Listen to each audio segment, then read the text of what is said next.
difícilmente sabríamos, difícilmente sabríamos si tuvo Alzheimer o tuvo una demencia frontotemporal si el diagnóstico no se instaura en etapas tempranas, porque al final pues el deterioro es a nivel de todo el cerebro y pues ya no sabríamos diferenciar las demencias. Sin embargo, es también importante, no, lo anterior es importante destacar que si bien hay varias demencias o 100% de las demencias se las cogiéramos en una torta, el 60-80% de las demencias corresponden a demencia tipo Alzheimer o trastorno neurocognitivo mayor tipo Alzheimer. El restante son otros tipos de demencia, que puede ser demencia por frontotemporal, demencia por cuerpos de Lewy, demencia vascular, demencia mixta, demencia posterior a un Parkinson. Bueno, hay muchos tipos de demencia, pero la mayoría corresponden a demencia tipo Alzheimer. Lo siguiente. Esto me parece clave que lo dejemos realmente clarificado porque el diagnóstico de demencia senil no existe. Hasta hace algunos años se asumía que la persona, porque estaba viejita, era normal que estuviera perdiendo la edad, entonces o no le decían que tuvo su abuelito, demencia senil, o que tiene demencia senil porque como está viejito, no. Perder la memoria no es una consecuencia del hecho de envejecer, o sea que no es normal que porque estemos viejos tengamos una demencia. Y esto de alguna manera es lo que nos dice el término demencia senil. Inclusive no tiene ni siquiera un apellido, por decirlo de alguna manera, una demencia senil tipo algo. Y si nos ajustáramos solamente a que son consecuencia del hecho de envejecer, pues también estamos hablando que existen demencias preseniles, antes de la senilidad. Entonces, ese término de demencia senil, con que aprendamos eso y cuando vayamos al diagnóstico nos digan es que tiene demencia senil, pues sabemos que ese diagnóstico no existe, está totalmente reevaluado. Siguiente.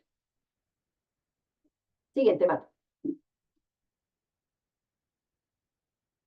Marley, la siguiente. Me paré ahí, tengo pegada. Marley, la siguiente. Marley. Ya, salió, se cayó. Bueno, igual cuando estamos hablando, mientras que volvemos a retomar la presentación, entonces tenemos que empezar a mirar qué son las características o cuáles son las características de la enfermedad de Alzheimer. Las características principales de la enfermedad de Alzheimer es que es una enfermedad degenerativa, es una enfermedad progresiva, es una enfermedad irreversible y es una enfermedad incurable. Cuando hablamos de degenerativa es porque hay muerte neuronal, muerte de las células del cerebro, que son las neuronas. ¿Y qué es lo que ocurre? Cuando hay un depósito de unas proteínas en el cerebro, que son las proteínas beta amiloide y la proteína tau. Esas proteínas se acumulan de una manera anormal, de una forma anormal, y crean unos depósitos, como unos pegotes en el cerebro, que se conocen como ovillos neurofibrilares o placas seniles.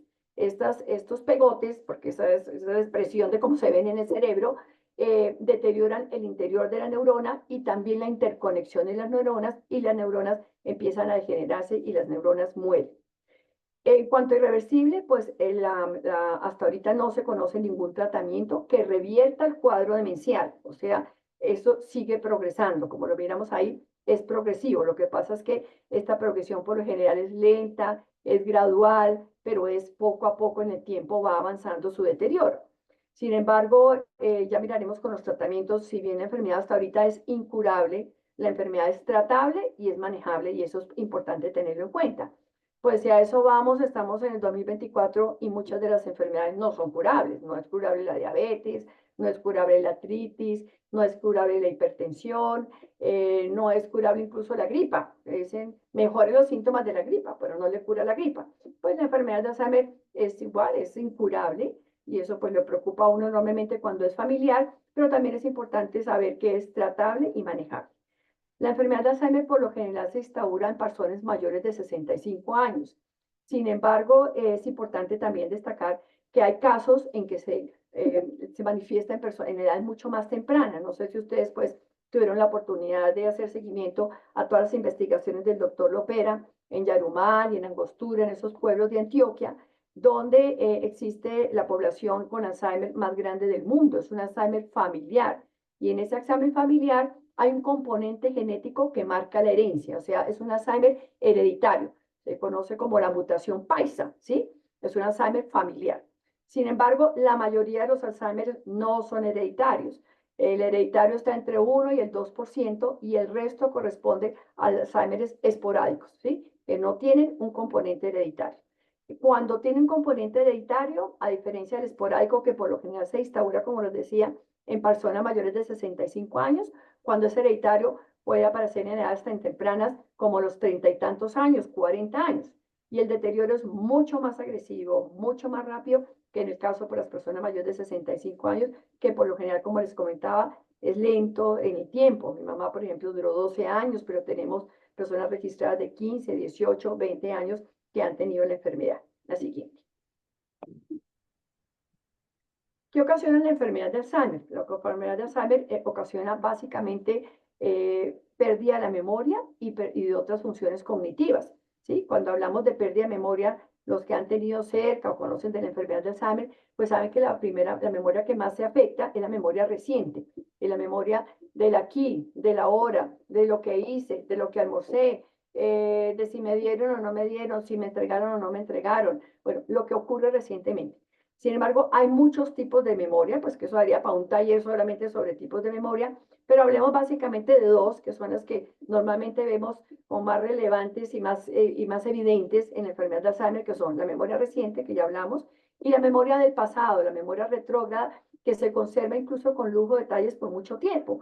Eso a veces hace muy difícil para uno como familia entender, pero ¿cómo es posible que mi mamá no se acuerde qué día es, no se acuerde qué hora es, pero sí se acuerde con lujo de detalles de lo que pasó hace 50 años, cuando se casó, quién era su padrino, quién era la profesora del colegio, quién eran sus compañeros del colegio y demás?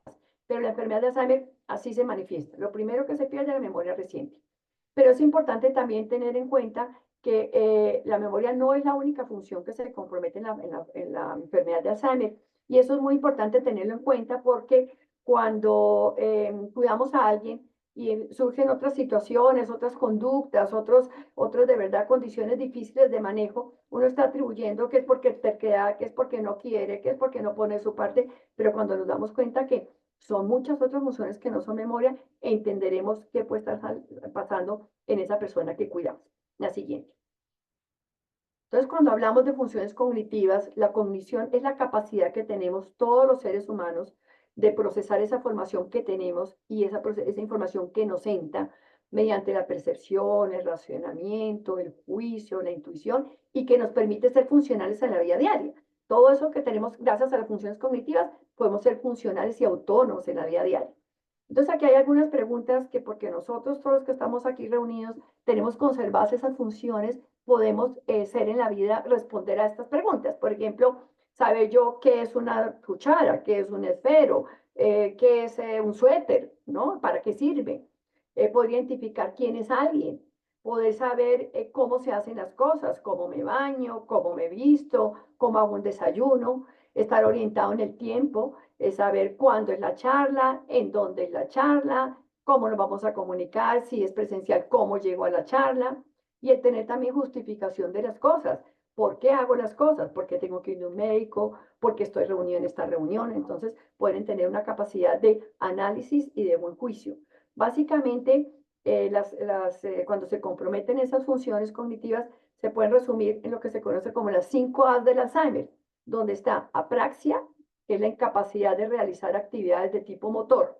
Eso no quiere decir que yo tenga algo en el miembro como tal, sino que me cuesta trabajo abotonarme, me cuesta trabajo vestirme, me cuesta trabajo bañarme. Entonces hay un proceso mental que me hace que yo tenga dificultad en realizar actividades de tipo motor.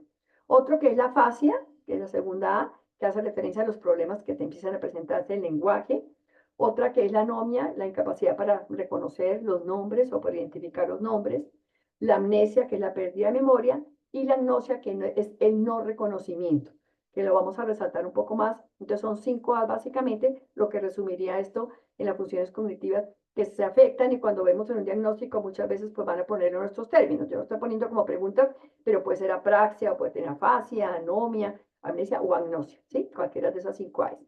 Y esto lo vemos cuando hablamos de agnosia, se refiere no solamente al reconocimiento de objetos, por ejemplo, el para qué sirven, o el reconocimiento de otros, ¿sí? Sino el reconocimiento de mi propia condición.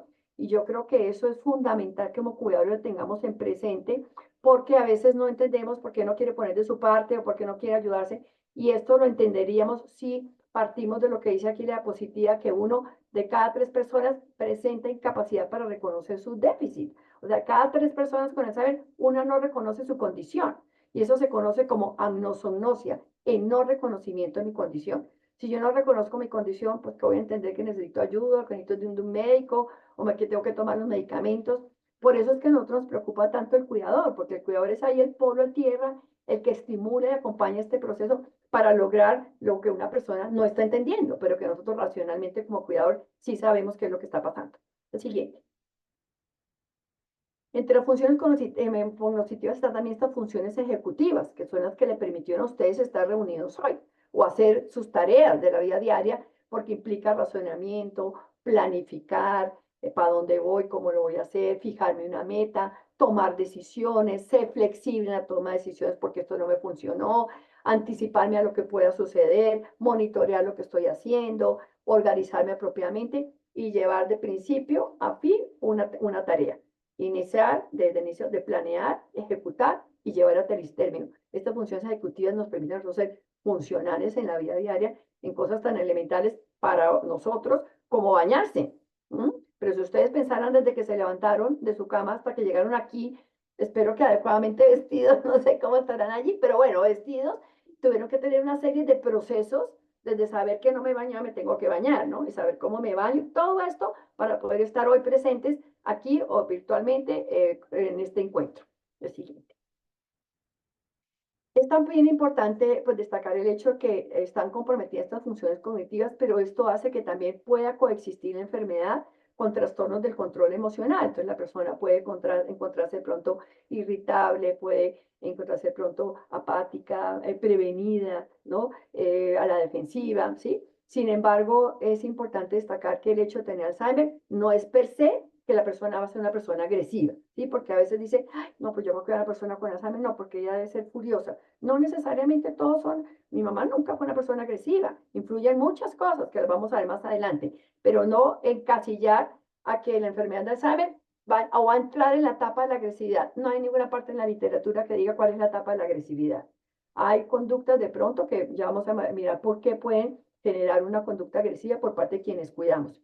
Y la conducta social, a veces las personas se tornan desinhibidas, de pronto con comentarios inapropiados, con un lenguaje impropio, y la motivación también se puede ver afectada. Entonces la persona puede no tener aparentemente deseos de hacer algo que antes hacía porque le gustaba, difícilmente podemos lograr engancharla en algo para que sienta interés y se vincule. Entonces, pero podríamos entenderlo fácilmente si yo tengo comprometidas todas sus funciones cognitivas, pues saber qué voy a hacer, dónde lo voy a hacer, cuándo lo voy a hacer, con quién lo voy a hacer, cómo lo voy a hacer, pues qué motivación puedo tener. Entonces, por eso es que a nosotros nos preocupa por eso tanto los cuidadores y por eso es el eje central de la fundación son los cuidadores, porque tienen que estar apuntalando y apoyando todo este proceso en las diferentes etapas en que se vaya dando la enfermedad. El siguiente. Entonces, como vimos ya todas esas funciones cognitivas que son muchísimas y ya pues de grosso modo pues ya las identificamos y las estamos viendo que las ponemos nosotros en práctica en nuestra vida diaria, cuando estas funciones se empiezan a comprometer, pues eso va a afectar las actividades de la vida diaria, obvio. Y las actividades de la vida diaria están las actividades básicas, las actividades instrumentales y las actividades avanzadas, que todos tenemos de manera efectiva ahorita porque no tenemos Alzheimer. Entonces, actividades básicas, todo lo que se refiere al autocuidado, a todo el mantenimiento personal, de bañarme, de vestirme, de hacer buen uso del inodoro, de los sitios para el aseo, de poder movilizarme funcionalmente dentro de mi casa. Las actividades instrumentales son las que me permiten ya vivir en comunidad, o sea, poder yo manejar, poder usar adecuadamente un cajero. Acuérdense con referencia a quien yo era, pues si nunca lo usé, pues ahorita no estoy usando, no pasa nada, pero con relación a quien yo era, poder manejar un correo, poder manejar, perdón, un cajero, poder manejar mi dinero, poder cuidar de mi casa, poder hacer mercado, poder adecuadamente entenderme del cuidado de una mascota. Todo eso es lo que nosotros realizamos en las actividades instrumentales y actividades avanzadas son actividades como estas, actividades donde yo estoy en una actividad de capacitación, donde elegí estudiar, no tengo ni idea de computadores porque nunca supe y ahora quiero hacerlo, porque tengo la capacidad de elegir reunirme con mis amigos y organizar una reunión, porque tengo la capacidad de pertenecer a grupos sociales o a actividades de tipo religioso, al grupo de, no sé, del barrio y demás. Entonces, estas son actividades avanzadas, actividades de ocio, de poder programar qué hago cuando no tengo alguna actividad, de poder organizar mi vida, decir, me voy a ir, no tengo ni idea, a tomar el café con un amigo a Juan Valdés. Entonces, todas estas actividades me permiten a mí, pues, llevar una vida realmente efectiva en la cotidianidad. El siguiente. Y a medida pues que esto se va dando, recordemos que es de forma gradual, que es de forma progresiva, que es lenta, por eso tenemos que como cuidadores identificar en dónde está la persona, cuál es lo que conserva, en qué etapa está para nosotros ir acompañando ese proceso. O sea, no, si no está en la etapa inicial, pues no lo vamos a anular, no lo vamos a sobreproteger, no vamos a resolver por él. Al contrario, vamos a estar de pronto supervisando con el rabito del ojo lo que está haciendo, si ya está en una etapa más avanzada y vemos que tiene más dificultad, cómo le proporciono los elementos para que él pueda hacerlo solo, cómo minimizo de pronto las cosas que se le complican, cómo me abordo de la mejor manera para que sea el práctico y efectivo en lo que hace. Y ya pues en una etapa avanzada pues probablemente tendremos que suplirlo en muchas de las actividades que él hace, porque ya él no los puede hacer de manera autónoma. Entonces, a medida que la enfermedad progresa de manera lenta y vamos acompañando en una forma efectiva este proceso, pues la persona con Alzheimer va a perder su funcionalidad y su autonomía. Por eso es que el trabajo del cuidador es tan importante en acompañar de manera progresiva todo ese proceso. El siguiente. Entonces, ¿cómo abordamos la enfermedad de Alzheimer? Básicamente hay dos tipos de tratamientos, que está el tratamiento farmacológico y el tratamiento no farmacológico. Cuando nos referimos al tratamiento farmacológico, pues como su nombre le indica, es por medio de medicamentos. El medicamento ya vimos no cura, pero lo que ayuda es a lentificar el proceso de deterioro de la persona, que no sea tan agresivo, que no sea tan en caída, que se mantenga de una manera mucho más gradual y mucho más lineal, en caída. Existen los medicamentos propios para la enfermedad de Alzheimer. No vamos a entrar pues en ese tema porque no es el que nos compete ahorita. No vamos a hablar de la parte médica. Y existen otros medicamentos que son para el manejo de síntomas. Entonces ya el médico juzgará, todo esto es obvio bajo el manejo médico, si tiene problemas de alucinaciones, si está poniendo trastornos en el sueño, si de pronto está demasiado desinhibido, ya habrá un manejo de síntomas desde el punto de vista psiquiátrico y adicionalmente los medicamentos que existen propios para el tratamiento de la enfermedad de Alzheimer. Y el no farmacológico se refiere a todas esas intervenciones que son no farmacológicas, o sea, que no son de medicamentos y que son las que priman realmente en la enfermedad de Alzheimer sin desconocer el valor que puede tener el manejo farmacológico. Y esto hace referencia a todas las actividades de estimulación, arteterapia, musicoterapia, miniscencias, laborterapia, salas de Snosselen que son de estimulación cognitiva en los diferentes sentidos y todo lo que hace referencia no farmacológico es la capacitación de ustedes como cuidadores. O sea que la intervención que ustedes van a tener desde el punto de vista no farmacológico es fundamental en el proceso, en el acompañamiento y en la manera en que la persona va a responder o va a dar respuesta a lo que ustedes le propongan durante el acompañamiento como cuidadores. Entonces, en lo farmacológico es el que prima realmente en la enfermedad de Alzheimer. Inclusive tuvimos hace poquito la conferencia de un geriatra y me llamó la atención porque él dijo, yo soy geriatra y estoy haciendo mi especialización en psicogeriatría, pero sin embargo, lo más importante es la parte familiar, la parte de los cuidadores y lo no farmacológico. Y su conferencia se centró casi en lo no farmacológico. Entonces, hablando pues desde el punto de vista médico y profesional, se volcó hacia lo no farmacológico. La siguiente. Entonces vamos a mirar algunas estrategias para la convivencia, porque sé que para ustedes pues es lo que necesitan realmente en esa cotidianidad y sobre todo cuando realmente pues no, muchas veces no es el familiar el que están cuidando, entonces pues es una persona, es un paciente que es muy importante pues conocer sus antecedentes para saber cómo voy a llegar a él, ¿no? Entonces vamos a mirar algunas estrategias. La siguiente.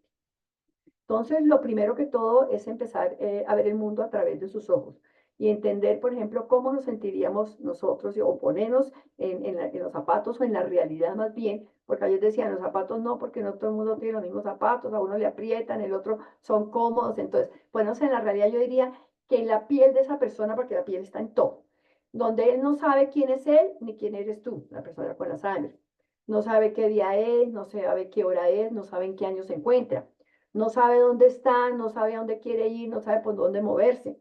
Entendamos cómo se sentirá él, la persona. Está encerrado en algún lugar, entre comillas, encerrado en algún lugar y no entiende por qué nadie lo deja salir. Está rodeado de personas, entre comillas, también desconocidas, que actúan de forma extraña y dicen cosas que para él no tienen ningún sentido. La siguiente.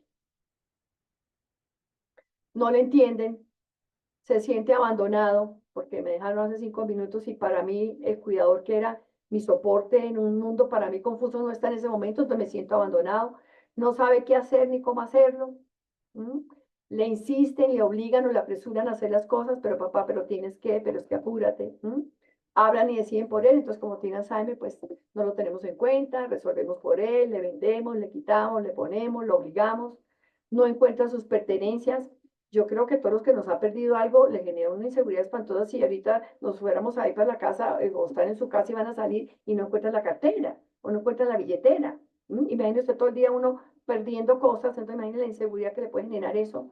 Lo recriminan por no ser, porque no pone su parte, pero es que papá, pero es que si no se ayudan, pero es que papá, pero ya te hemos dicho, pero papá ya te hemos repetido, pero papá entiende, dudan de sus afirmaciones, a mí me roban billetera, a quien no roba nadie. Entonces, fijemos cómo se puede sentir esa persona cuando está pasando todo esto de manera gradual, no todo en el mismo momento, pero poco a poco va a ir sintiéndose todo esto que estamos viendo aquí, lo siguiente. Entonces, como resultado de este, nos enfrentamos nosotros como cuidadores, y nos enfrentamos, que yo tuve a mi mamá con Alzheimer, y sé que de alguna manera todos hemos enfrentado una u otra situaciones difíciles. Entonces, eso es lo que se reconocen como reacciones catastróficas, o sea que son reacciones inusuales, son reacciones desproporcionadas ante una situación que a nosotros no nos parece. Es decir, pero mi papá, ¿por qué está haciendo eso? ¿Por qué comentó esto? ¿Por qué le pareció esto? ¿Sí? Y eso es lo que se conoce como reacciones catastróficas. La siguiente. Entonces, yo creo que para poder entrar en materia de poder entender qué hacer ante las situaciones y por qué se pueden estar generando estas situaciones, es importante, yo creo que dar respuesta a esta pregunta, porque es una pregunta o una afirmación que siempre hacen los cuidadores, la mayoría lo hacemos, que es que mi mamá manipula. Mire, para manipular se necesita organizar, planear y llevar a feliz término una acción. Y ya vimos que las funciones superiores o las funciones ejecutivas se comprometen en una persona con Alzheimer. O sea, la persona con Alzheimer no puede organizar qué es lo que voy a hacer, planear a quién se lo voy a hacer para poder hacerlo y lesionar a alguien. Que un niño sí lo hace. Un niño planea qué voy a hacer, voy a botar el piso delante de mi mamá para que mi mamá me diga que qué le duele y cada vez que me bote el piso me dé no sé, un bombón o algo de comer, ¿sí? Un chocolate. Entonces la persona con Alzheimer no manipula, para que tengamos en cuenta eso. El siguiente. Tener siempre presente que muchos trastornos del comportamiento, que obvio los vemos y los vivimos en el cuidado diario, pueden minimizarse o prevenirse. O sea, ya vamos a mirar cómo. Y es importante estar informados para poder identificarlos y saber cómo los vamos a manejar. O sea, ante esta situación, yo podría cambiar esto, o si lo cambiara, ¿cómo minimizaría esa respuesta? ¿O cómo prevendría que eso suceda si yo estoy anticipando a que normalmente esto lo puede ocasionar esto? Entonces empezamos a identificar y empezar a mirar cómo vamos a manejarlos y a cambiar la situación. La siguiente. Entonces vamos a ver algunas causas de estas alteraciones conductuales. Entonces vemos que hay esas reacciones catastróficas, pero normalmente la reacción catastrófica en la mayoría de los casos no es porque está con Alzheimer. Entonces la enfermedad obvio contribuye a que la persona actúe o responda de manera inusual, pero muchas veces no es por la enfermedad misma, sino porque nosotros de pronto como cuidadores no estamos haciendo lo apropiado y la persona responde como le parece. ¿No? El siguiente. Entonces, ¿qué puede influir en esos cambios conductuales de la persona? El carácter y la personalidad, obvio, influye. No solamente de la persona que tiene enfermedad de Alzheimer, porque no es lo mismo una persona que era controladora, súper rígida, que manejaba empresas, que siempre fue independiente, que tenía su plata, pues manejar yo una persona esa, de pronto una persona que fue sumisa, que nunca trabajó, entonces su personalidad es distinta. Entonces yo tengo que mirar a cómo le propongo a la persona que es autoritaria y súper rígida a la otra que es mucho más flexible de pronto y mucho más afable, ¿no? Y también influye mucho la personalidad del cuidador. Entonces, el cambio de una conducta puede ser porque la persona, el cuidador, de pronto no está tiene un carácter, de pronto un carácter demasiado súper rígido, o de esos súper controladores, o que son muy rápidos en sus acciones. Entonces, la personalidad de ambos hay que mirar cómo se manejan para entrar realmente en una relación empática, ¿no? La siguiente. El cambio de rutina puede afectar también la actitud de la persona o la situación de la persona con Alzheimer. Si yo estoy acostumbrada, por decir, a que me bañen con totuma, porque me bañaba así, teníamos un caso en la fundación, y estaba acostumbrada porque vivía en una finca, y ahora me están metiendo obligada entre una ducha, pues no es porque tenga Alzheimer que estoy agresivo porque no estoy entendiendo lo que me pasa y me estoy sintiendo agredida con el manejo que me están dando. Dolor o malestar físico. Muchas veces la persona se empieza a tornar irritable, empieza a subir y bajar escaleras, a pararse y sentarse de la cosa, a no hallarse, a vagabundear por toda la casa, y muchas veces es un dolor que no pueden expresar, puede ser una infección urinaria. Entonces, cuando vemos que hay un cambio drástico en cómo venía la persona, podemos estar pensando, inclusive hablaba ayer una hija referente a su mamá o algo así, que lo que tenía era fiebre, pero la fiebre no se manifiesta igual en las personas mayores que en un niño, donde fácilmente uno ve que la temperatura sube. A veces la temperatura no está alta y la persona pues está teniendo un estado febril y la persona está con una infección urinaria y demás. Los medicamentos sin supervisión médica, entonces no podemos estar sugiriendo, y ustedes que tienen seguramente sus papás o algo y lo vemos, aquí somos muy dados en Colombia, que a mí me sirvió esto, dáselo a tu mamá, y por qué no funciona esto, y en internet dicen, y en Google dijeron, y a no sé cuántas personas les sirvió. No, todos los seres humanos somos diferentes, y si tenemos una patología de base como la enfermedad de Alzheimer, y si fuera eso somos una persona mayor que normalmente está manejando otro tipo de medicamentos, no podemos ni subir dosis, ni quitar dosis, ni dar medicamentos porque otro lo sugirió. Entonces, y eso ve a veces uno, pues manifestaciones secundarias de alucinaciones, de pronto de caídas, ¿sí? Entonces, es importante tener en eso que el cambio no es por la enfermedad de Alzheimer, sino porque hubo un cambio en el medicamento. Defectos sensoriales, es muy importante también el cambio de conducta o reacciones exageradas durante su funcionamiento diario, puede ser porque no está viendo bien, porque no está oyendo bien, y no se está comunicando porque a lo mejor tiene problemas en la boca, en las encías. El hecho de que tenga Alzheimer no quiere decir que no estemos controlando todas las demás cosas para mirar qué puede estar haciendo que su conducta esté cambiando. La siguiente. Las características del entorno son fundamentales. Si es un entorno demasiado estimulante, me puede generar ansiedad. Si es poco estimulante, no me invita a comunicarme. Si es un entorno que es con demasiados ruidos, con demasiadas personas, todo eso puede afectar la conducta de la persona, ponerse ansiosa, ponerse agresiva, irritable, prevenida, ¿sí? O no ayudar con la comunicación. Entonces dicen que es porque tiene Alzheimer, pero ¿quién se puede comunicar en esta reunión? ¿O cómo se puede comunicar más bien la señora que está allí, una persona mayor, con esas personas que están allí, si ninguna está comunicando con ella? Pero seguramente si uno le dice, entonces dicen, no, es que mi abuelita va y ella no habla con uno, ella no se entretiene con nada. Pero ¿cómo antes tenés esto está pegado de un celular?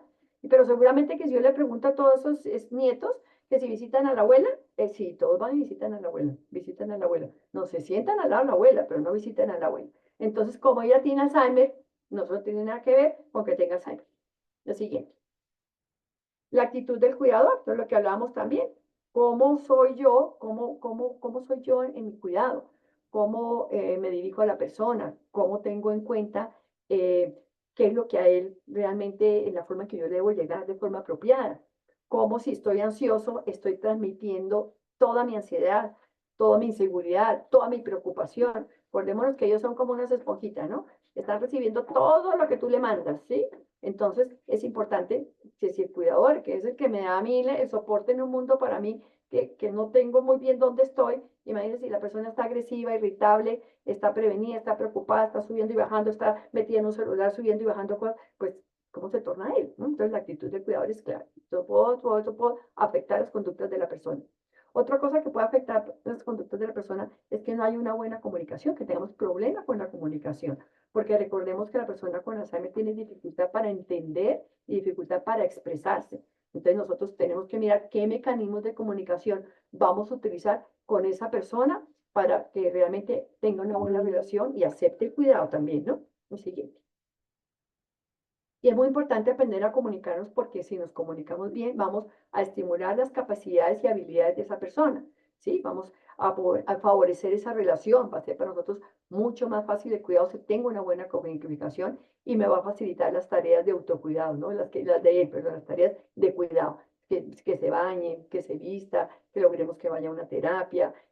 Voy a tener mucha más cercanía, mucha más empatía, él va a estar mucho más receptivo. Entonces, aprender a comunicarnos es fundamental y muchas veces el resultado de una conducta inapropiada es porque no hay una buena comunicación. Siguiente.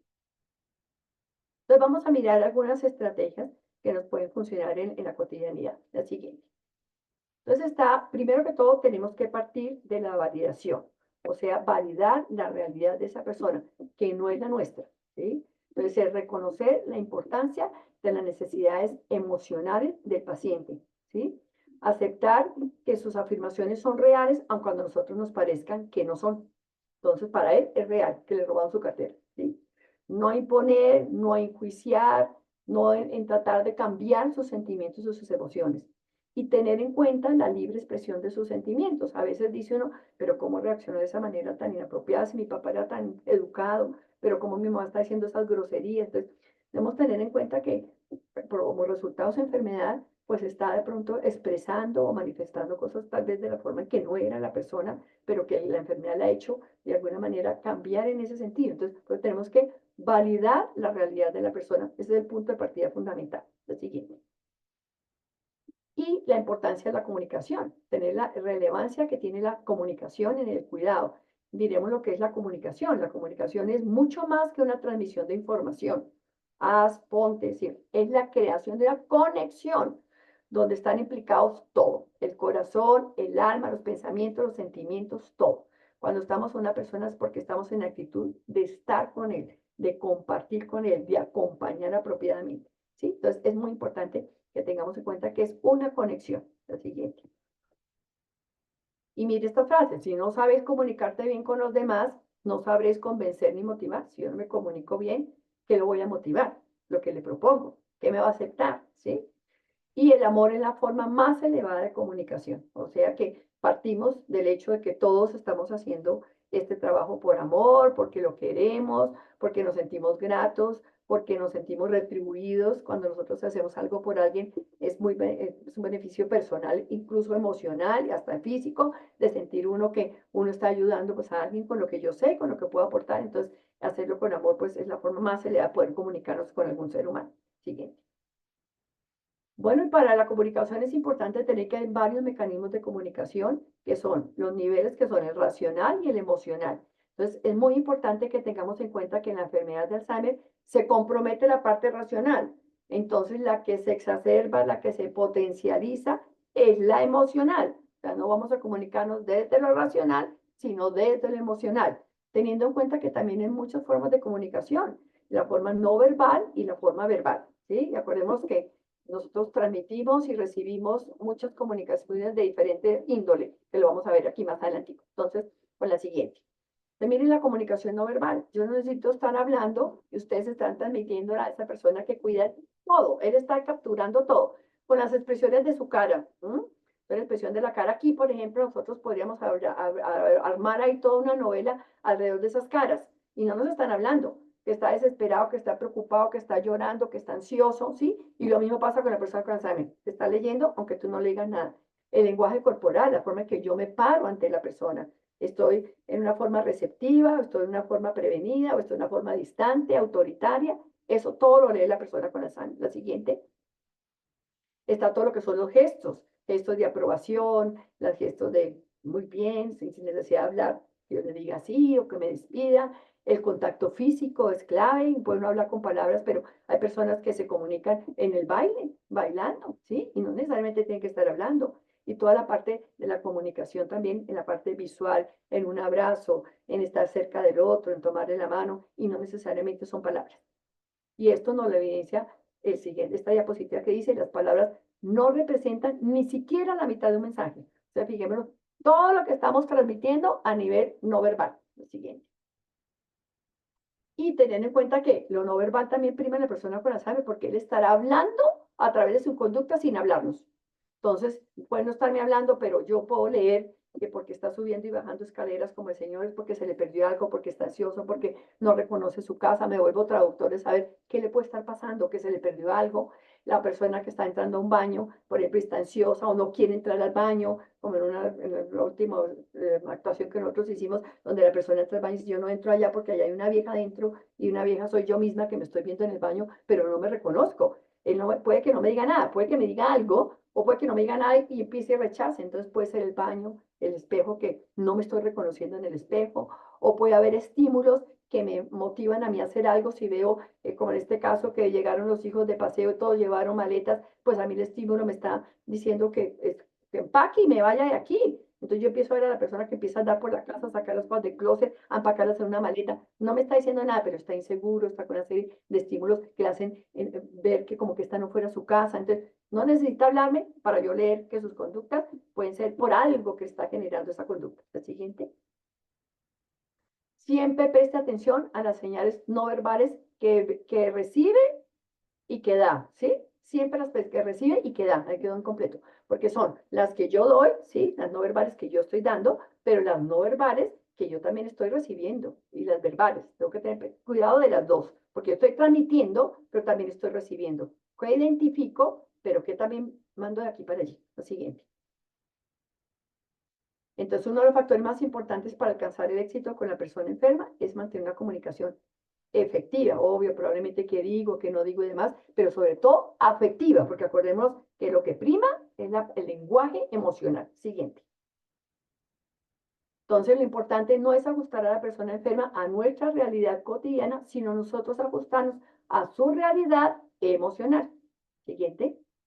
Y esto nos lo evidencia de manera muy clara, nos lo refuerza este testimonio de Christine Biden. Ella fue diagnosticada cuando tenía 46 años, yo no sé por qué está saliendo en completa la diapositiva, pero vale ver una parte. Dice, la que más, todo es interesante, pero lo primero que dice, a medida que nos volvemos más emocionales y menos cognitivos, fíjese lo importante lo que ella dice, y ella lo manifiesta así en su libro que se llama Dancing with the Demencia, bailando con la demencia, en donde ella dice que es un símil en que en el baile uno se ajusta a la pareja, está conectado con la pareja, si cambia el ritmo, cambio yo también y me conecto con el otro. Entonces ella dice que eso lo entiende ella como que es lo que sucede en la sangre. Entonces dice, a medida que nos volvemos más emocionales y menos cognitivos, lo que recordamos es la manera en que nos hablan, no lo que nos dicen. ¿Mm? Dice, reconocemos el sentimiento, no el contenido.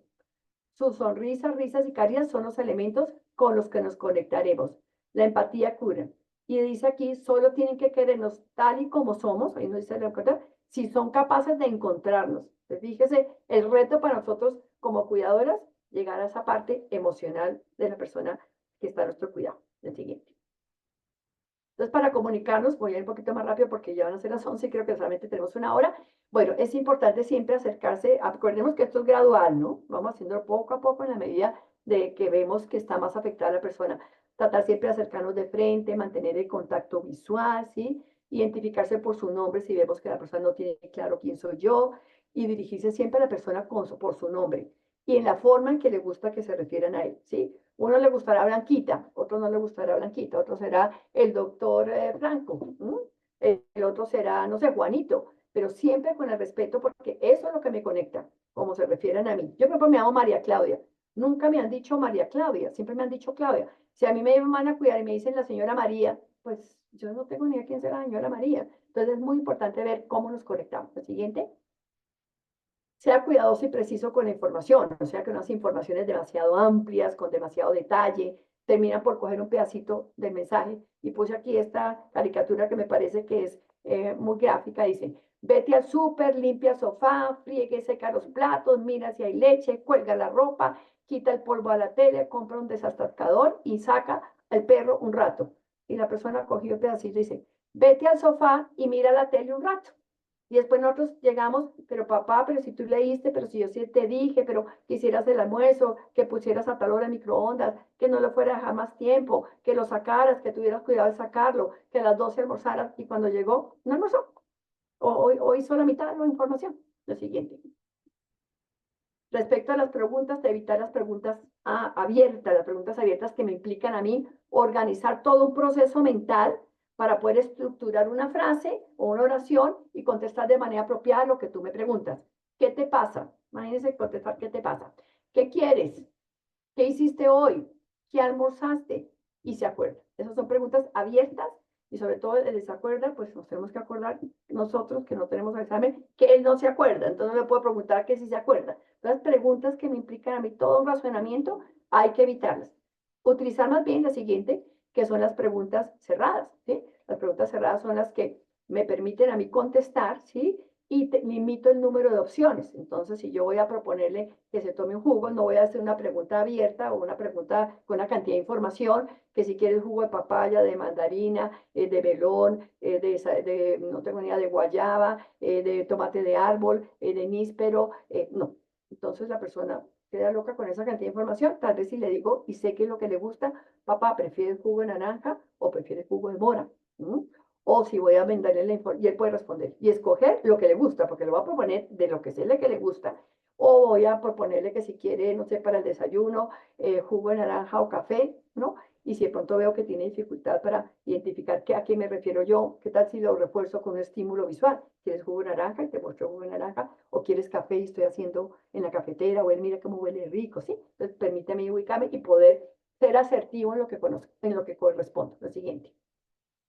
Entonces los mensajes tienen que ser mensajes cortos, claros, tienen que ser mensajes con instrucciones poquitas, paso a paso, con palabras familiares. Hay que mirar a quién cuidamos, porque qué palabras son las que él usa en su misma familia, qué dichos, qué palabras querían decir qué. Culturalmente somos distintos, probablemente si cuidamos a una persona del interior va a ser distinto a una persona de la costa. Si cuidamos a una persona de aquí, probablemente, como me veía yo el otro día en República Dominicana, donde vivió mi hija, y eso que hablamos todos español, pero había cosas que allá frijolitos son habichuelas. Entonces, imagínense usted, entonces tenemos que saber qué estamos proponiendo a la persona en la que cuidamos. La siguiente.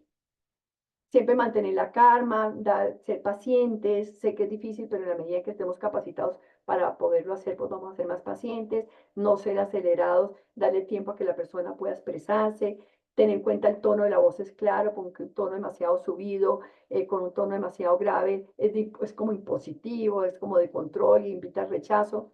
Siempre dirigirse a la persona o evitar hablar de la persona como si ya no estuviera y esté presente allí, como si no se estuviera dando cuenta de las cosas. La siguiente, utiliza términos optimistas y un lenguaje adulto, ¿no?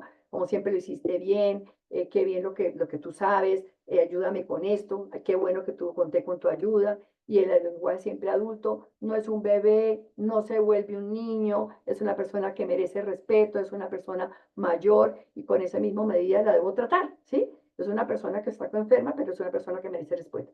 No se enfade porque no se acuerde, entonces, la persona ya está prevenida porque no va a volver a repetir, se va a poner furioso el que cuida. Y mire esta diapositiva que dice, no vayas a ofenderte, Tercila, pero nosotros éramos amigos, parientes, esposos o qué. ¿Mm? Porque ella dice, no va a poner bravo, ¿no? Lo siguiente, trate también de desviar el foco de atención. Si está pegado en algo y no quiere salirse de allí, pues desviemos el foco de atención hacia algo que sea para él más estimulante, más atractivo, para que no siga obsesionado porque los temas se despegan a ellos, no es que ellos voluntariamente quiera, sino siguen lo mismo, pues desviemos el foco de atención hacia algo gratificante. Siguiente. Si surge un tema de interés, comuníqueselo, trate de darle la información precisa para que él esté tranquilo y no, ¿qué quieres? ¿Necesitas el baño? Pues él no sabe si de pronto lo necesita, pero si yo ya identifico que está caminando como ansioso porque él va a ir al baño, digo, aquí está el baño. Ya le doy la información y ya lo oriento hacia lo que tiene que hacer. La siguiente. La siguiente. Herramientas útiles, los dibujos, las imágenes, los letreros, mirar si funciona con dibujos, si funciona con que yo escriba las palabras. Si la persona vemos que no inicia la acción porque le cuesta trabajo, pues iniciemos la acción si tiene dificultad para comer, porque a veces se quedan como pegados. Imitar, por ejemplo, eso funciona por eso a veces compartir actividades con otros es muy bueno porque tienden a imitar lo que hace el del lado. Entonces eso hace que más fácil sea muchas veces la participación. La siguiente. Evite razonar o discutir con la persona, pues eso se primará siempre en todas las presentaciones. Entrar a razonar con la persona no nos va a llevar a nada, a que la persona salga lesionada y nosotros también, porque probablemente va a tener una respuesta que no es la que esperábamos, probablemente. No, probablemente no, con seguridad. La siguiente. Identifique los sentimientos en lugar de discutir con los hechos. Es que no se bañan. ¿Pero por qué no se bañan? ¿Qué hay detrás del que no se bañe? ¿Sí? ¿Cuál es la razón?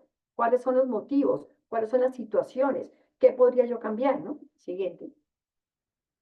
Siempre proponer actividades tenga en cuenta cuál es la historia de vida de esa persona, cuáles son las habilidades que tiene, cuáles son sus preferencias, cuáles son los gustos. Somos diferentes todos aquí, como diferentes seríamos con Alzheimer. Entonces hay que saber a quién es el que cuida. ¿Qué le propongo a cada persona? No es lo mismo si fue un granjero y le gusta la finca, que si fue un pintor, que si fue una catedrática, si fue un chef, si fue una profesora de un colegio, no sé, bueno, 20.000 cosas que pueden ser diferentes, profesora de manualidad, y hacer que esas actividades siempre sean significativas.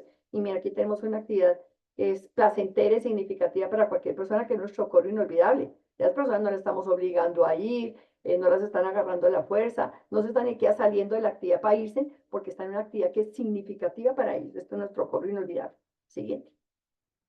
Estimula a las personas con los sentidos, con experiencias sensoriales, que toque un muñeco, se han implementado muñecas, por ejemplo, que bajan el nivel de ansiedad, los peluches, si tienen un perrito también, todas las actividades olfativas, táctiles, todo lo que son aromas, toda la parte que entra también por los sentidos, es una forma de yo poder comunicarme y estimular a la persona. La siguiente.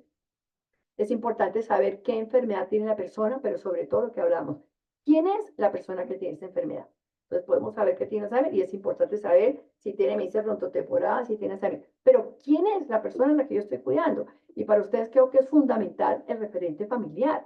Yo creo que como familia también tenemos una responsabilidad muy grande cuando llega una persona de alguna manera introducirlo en la vida de la persona a la que van a cuidar. Mira, le gusta esto, no le gusta esto, no le gusta que le hagan, no le gusta que le toquen, le gusta el tintico así, le gusta que lo saquen a caminar en tal forma, tiene su ropa tal, le gusta ponerse tal chaqueta, bueno, no sé, tantas cosas que son la forma en que ustedes se van a conectar con esa persona. La siguiente. Para tener siempre en cuenta que las personas con Alzheimer viven en un mundo donde no hay ese registro de acontecimientos recientes, donde desaparecen, entre comillas, las cosas, se olvidan las explicaciones o se malentienden y las conversaciones no tienen sentido alguno. Tenemos que tener presente que esto es lo que puede estar sucediendo en la persona a la que estamos cuidando. La siguiente. Siempre tener en cuenta que un cambio de actitud de nosotros como cuidadores puede marcar la diferencia. Y por más disminuida que esté la memoria de la persona enferma, por más extraña que sea su conducta, sigue siendo una persona que merece respeto. Otra cosa, no es el abuelito, no todos somos abuelos, no todos no somos, no, porque yo sí soy abuelita, pero abuela, pero es que son todos abuelitos, ¿no? Que están en un hogar geriátrico donde todos le digan a un abuelito y uno bien desorientado, entonces todos los de este hogar geriátrico son mis nietos, no, no todos son abuelitos. Entonces hay que mirar muy bien cómo nos referimos a cada persona. Siguiente, y no generalicemos, ¿no? Su conducta no es un acto deliberado, no es por terquedad, no es personal, no es porque quiero lesionar o mortificar a alguien, no es eso, sino es el resultado de una conducta inapropiada porque tiene una enfermedad, en este caso de la enfermedad de Alzheimer. Siguiente. Siempre tener presente que la persona olvidará lo que dijiste, pero nunca olvidará cómo la hiciste sentir. Esto es una frase que me parece que refuerza. Siempre hace espacio para el humor, en medio de todas estas situaciones difíciles hay momentos de jocosidad. Ayer tuvimos un encuentro con cuidadores que fue divino porque ellos contaron, obvio, sus experiencias, pues ya varios de ellos de su papá y su mamá fallecido, escribieron unos libros, pero contaban no solamente de las dificultades y cómo las habían superado y cómo se habían salido adelante, sino sobre todo esos momentos de conexión especial donde el humor era el centro dentro de esa situación. No nos burlamos de la persona, pero sí, de alguna manera se genera risa, se genera realmente distensión en medio de esa comunidad cuando salen con unos comentarios, unas cosas que uno queda fuera de piso y da motivo a que uno pues se ría, ¿no? El mejor y más efectivo tratamiento es suministrado por un cuidador capacitado. Podemos tener mucho amor, mucha buena intención, pero por amor también podemos lesionar a un niño, a un hijo, porque lo sobreprotegemos, porque lo anulamos, porque no lo dejamos, resolvemos por él, porque no lo tenemos o porque no lo tenemos en cuenta, entonces lo podemos querer mucho, ¿no? Entonces debemos estar capacitados y un cuidado que sea un cuidado que sea compasivo, es decir, que me pongo en la situación del otro, pero actúo en pro de que esté bien, ¿no? No solamente empatía es me pongo en la situación del otro. Compasivo no es de tristeza, no es de pesar. Es ponerme en la situación del otro y actuar, ¿no? O sea, actuar, tener acción. Y recordar siempre que la persona con Alzheimer puede entender más sus manifestaciones de cariño que las palabras. ¿Mm? Eso es fundamental. Siguiente. Ponerse siempre en el lugar de la persona enferma, ver el mundo a través de sus ojos, le ayudarán a entender sus sentimientos y sus conductas. Si yo me pongo en él, ¿por qué se está comportando así? Y estas frases para cerrar que me parecen fundamentales que dicen, saber un poco menos y entender un poco más. Es, en mi opinión, nuestra mayor necesidad. Entonces, a veces está el genio, que se sabe todo, que se ha entrado a los artículos, que se mete en Google, que mira beta amiloide, los tratamientos, el nuevo que sacaron en Estados Unidos, que a ver qué están haciendo con el tratamiento. Y a veces el que más se supone que sabe es el que menos entiende a la mamá. A veces llega uno y es el médico que se sabe todos los artículos, que sabe todas las investigaciones, y el que más la entiende es la empleada que lleva 20 años con ella y sabe que le tiene que dar el cafecito de tal forma a las 8 de la mañana. Y este Albert Einstein que dice, cada día sabemos más, pero entendemos menos. ¿Mm? La siguiente. Esta me parece preciosa para Gabriel García Márquez que dice, tú puedes ser solamente una persona para el mundo, pero para alguna persona tú eres el mundo. Y en el caso de los cuidadores, ustedes se convierten en el mundo de una persona que está en un mundo confuso, en un mundo que no es lo convencional, que es un mundo que para él es irracional con lo que ve, un mundo donde se siente incomprendido. Entonces uno se convierte en la guía y en el soporte, en la base de esa persona. El Alzheimer con Alzheimer no pide más, para cerrar, una mano que estreche la suya, un corazón que lo cuide y una mente que piense por él cuando él ya no puede hacerlo. Yo soy una trabajadora social que se llama Dana Freire y creo que me ajusté perfecto al tiempo porque son más de las 11:06 y empezamos hace una hora. Y cerraremos con este es el material que nosotros tenemos en la fundación para que pues, lo tengan en cuenta. Tenemos una serie de guías que hemos sacado para el cuidado, tenemos 2 libros, uno que es escrito con testimonios de las personas, de las familias, de las personas con Alzheimer, y otro que es un libro práctico, muy sencillo, en un lenguaje muy didáctico, que se llama Cuidar a la persona con Alzheimer, una experiencia humana, que le da uno muchos elementos de qué hacer ante situaciones difíciles como el baño, como que se quejan de robo, como que me quiero salir de la casa, como que sí, bueno, tantas cosas, no reconozco de pronto a mi hijo, entonces mirar un poco cómo entender, pero cómo abordar esa situación. Y para cerrar, pues esta es la fundación. Nuestro eslogan es recordando a los que olvidan, apoyando a los que cuidan.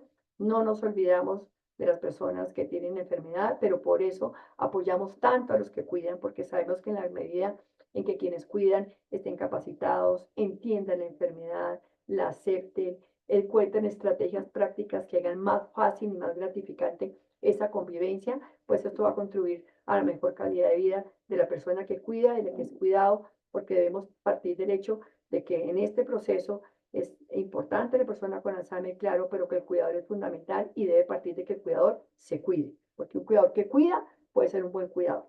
Los invito a que nos sigan en Facebook, nos sigan en Instagram, nos sigan a través de nuestras redes sociales, estén pendientes pues de nuestras actividades. Ya pues me encanta que esta actividad se haya generado en el mes de septiembre, que es el mes mundial de la enfermedad de Alzheimer.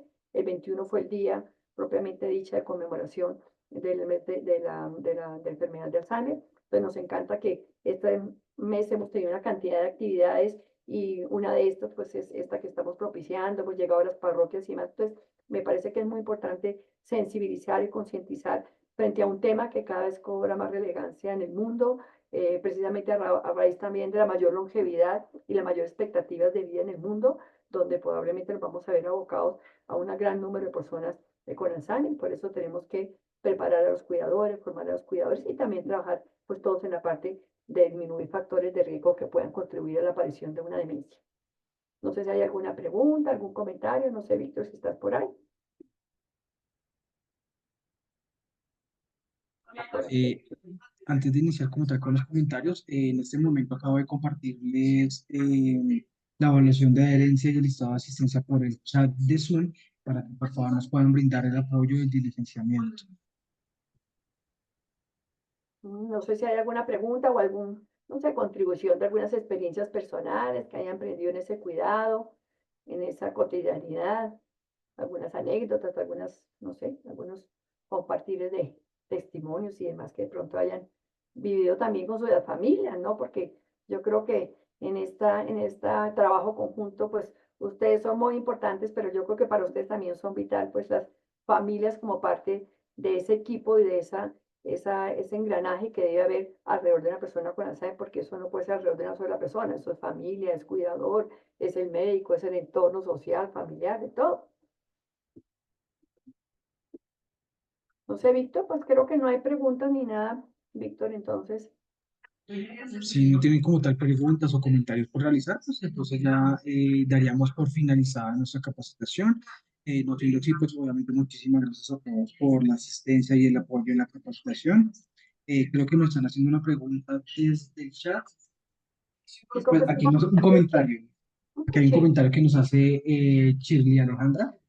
Charla muy enriquecedora, es muy frecuente con nuestros familiares y pacientes. Juzgamos, pero no comprendemos su situación. Mil gracias. Así es, Chile, muy, sí, así es. Eso es lo que tenemos que empezar a comprender, pero para eso tenemos que capacitarnos porque muchas veces no es tan fácil comprender si uno no sabe por qué es lo que está pasando. Pero sí, así es real. Sí, sí, Chile, muchas gracias por su comentario. Una pregunta, buenos días. Jonathan, ¿cómo está? Muy bien. ¿Nosotros podemos tener acceso a este material?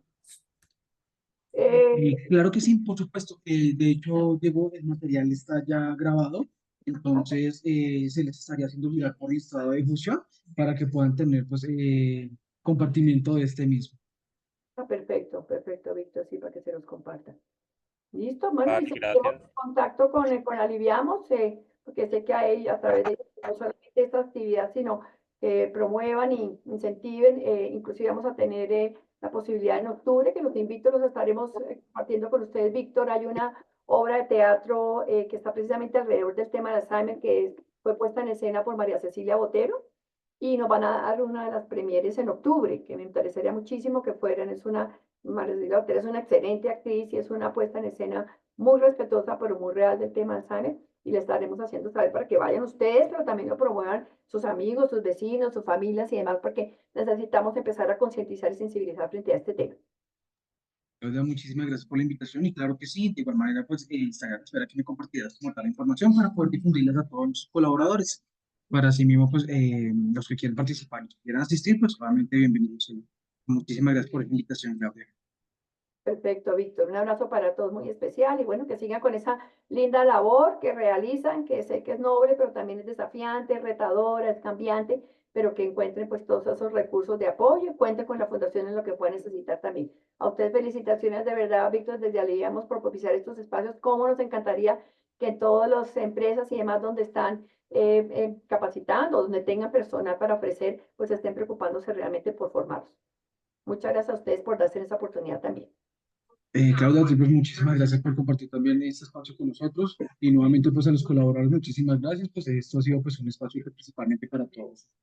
Aquí nos Bueno, comparte la hermana Rosalba Villamil desde la comunidad San José de los Nogales. Dice muchas gracias por tan importante charla. Nos aclaran muchos signos y síntomas de poder tratar a nuestros mayores. gracias, hermana, por sus comentarios. Para todos una feliz tarde. Víctor, para usted un abrazo especial y para todo el grupo, el equipo de Aliviamos.